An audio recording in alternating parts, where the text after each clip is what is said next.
Welcome to the Transformational Coach podcast with me, Rona Barton, giving you competence with confidence. Hello and a very merry Monday to you indeed. I hope you've had a lovely Christmas day, which in the UK happened a couple of days ago, and that you're actually feeling quite relaxed now and ready to move forward into 2021. As ever, let's just take a couple of minutes to check in and see how you're doing. How are things in your neck of the woods, in your part of the world? In the UK, from the 26th of December, we went into our highest level of lockdown, a level called Tier 4, where pretty much everything is shut with the exception of some essential shops and essential worker job roles. So we're back to mingling with our own family in our own homes and not being able to do much at all. However, the hope is, having had Christmas Day where possible with friends or family, that we will now be able to help cut back any rising cases of COVID-19. So how are you and yours doing? Have you worked your way through all of the Christmas food yet? We've certainly spent the past couple of days finishing off some lovely snacks and treats that we both bought and were given for Christmas. I've also spent the last couple of days absorbed in a jigsaw that was kindly gifted to me by family, and it has been very relaxing. A little frustrating when I can't find the pieces that I'm looking for, but generally quite a relaxing couple of days. So much so that I actually forgot to record today's podcast. So jumping on now to do this for you in the hope that I can still get it out to you in time. Following last week, we did a guided meditation session. I've heard from some of you saying that you enjoyed that, so I will be considering doing some more of those in future. But for today, I want to move on to our next topic in our Inspiration and Action series. Today's topic is all about getting inspired to take action. So having had a couple of days to wind down, this morning, I woke up full of energy. Him indoors disappeared off to work, and I managed to crack on with quite a few things in the house. So I actually took action this morning. I managed to get our fridge and our freezer sorted out so that we know what we're eating over the next few days, which is quite nice for me. Not all done at the last minute and having a last minute panic. So what about you? What do you need to do to get inspired and take action? If you think about it, taking action is really what bridges the gap between setting your goals and actually accomplishing them, meeting those goals. So how do you do that? How do you get inspired when you're not motivated at all? As I've spoken about previously, I like to work in baby steps, small bite-sized chunks. So taking the larger overall goal, breaking it down into small, more manageable, more easily thought through aspects. And when you begin to take a little bit of action, it can have a snowball effect. And a small baby step now begins to pick up speed.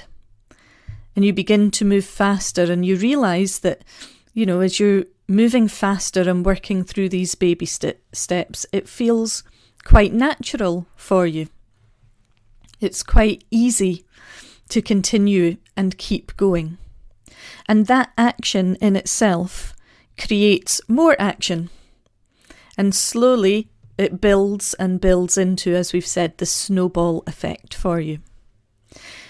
But what if you're not the only person that has to take action? What happens if there are other people involved in helping you to achieve your goals?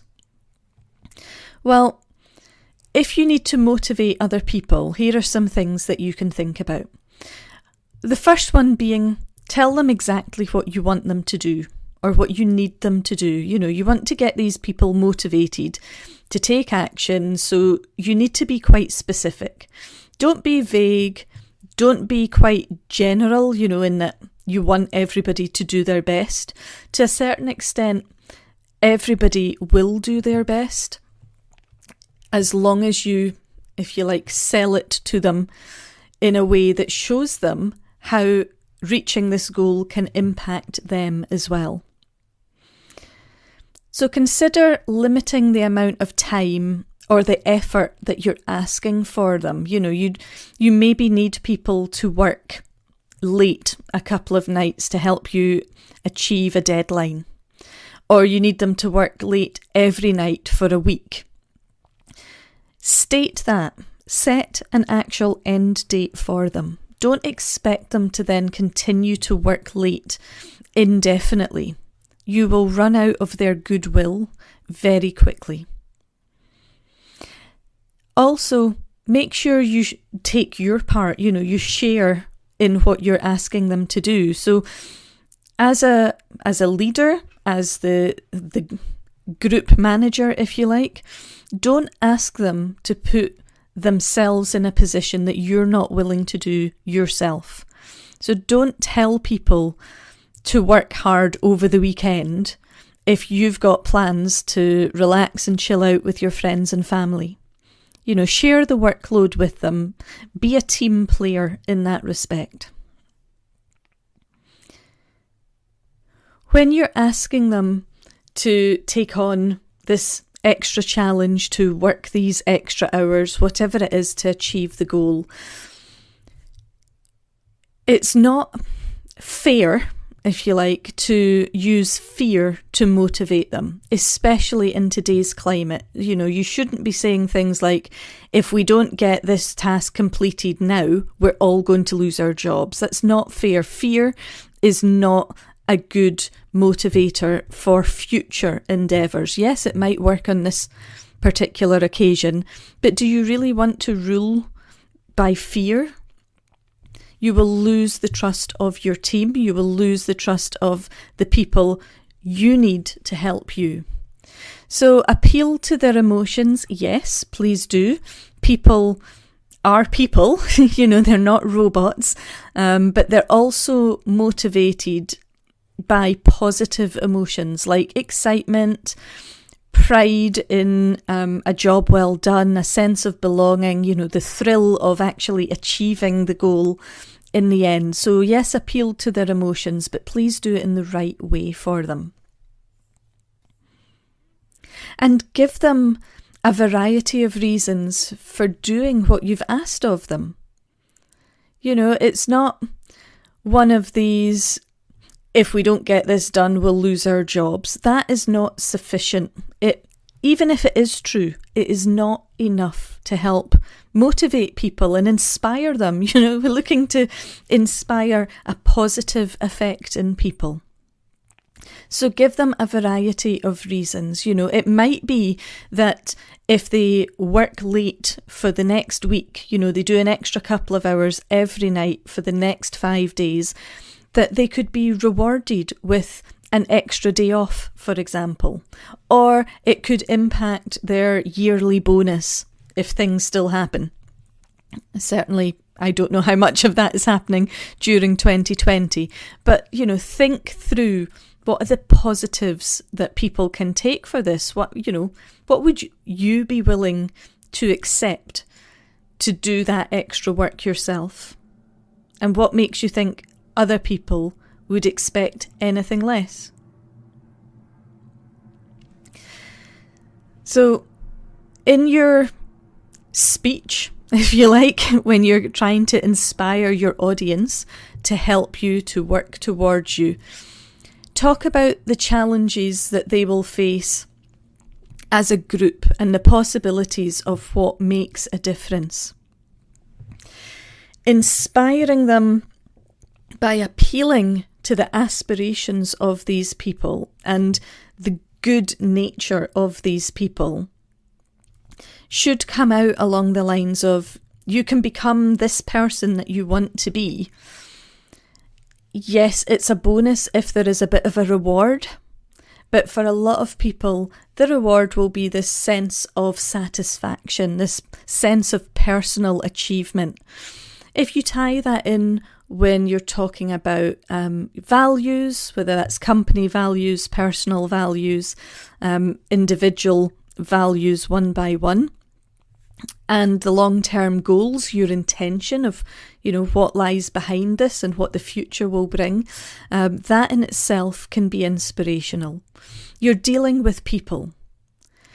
And if you are only talking to yourself, make sure that you tell yourself the same thing. Tell yourself the story that you would tell your children, your grandchildren, your niece and neighbour's child. Talk to them in a way that shows them that you can become whatever you want to be. This is how you can do it. If you were writing a commencement speech or a best man's speech, what do you want to put across to encourage people, to inspire them, to help them take that first step, that first baby step that will then lead to the second step and the third and the fourth until they are virtually up and running. Give people your trust. Challenge them. Challenge yourself. 2021 is just around the corner. It's coming in at the end of this week, whether we like it or not. And for all intents and purposes, I really hope that come the stroke of midnight, we're in a brand new world and the pandemic stops and everybody's in employment. Everybody is safe, well, happy, working towards their own hopes and dreams. I know, however, that is not likely to happen. The pandemic doesn't care what time it is, what day it is, what year it is. It's here until it's not, or it's here until we learn to live with it. So how are you going to inspire yourself to take action in 2021? What are you going to do? When are you going to start? What do you want to be different in your life next year? And what do you need to be different in your life? What would your life look like or feel like or sound like if it was the life that you absolutely loved? And what would it take for you to take action now? Have a think about that. As ever, I'm all for a list and writing it down and thinking it through on paper, if you like, or over the phone, over a video call, all of these new ways that we have taken to communicating this year. Speak to people who know you and speak to people you trust. Get them involved in helping you to take action and to be inspired. When we look at what's coming up next week in the start of the new year, we'll be taking a look at awe and wonder. And I look forward to hearing your stories about what you intend to do in 2021. In the meantime, please look after yourselves, please stay safe, and I'll speak to you soon. Bye for now.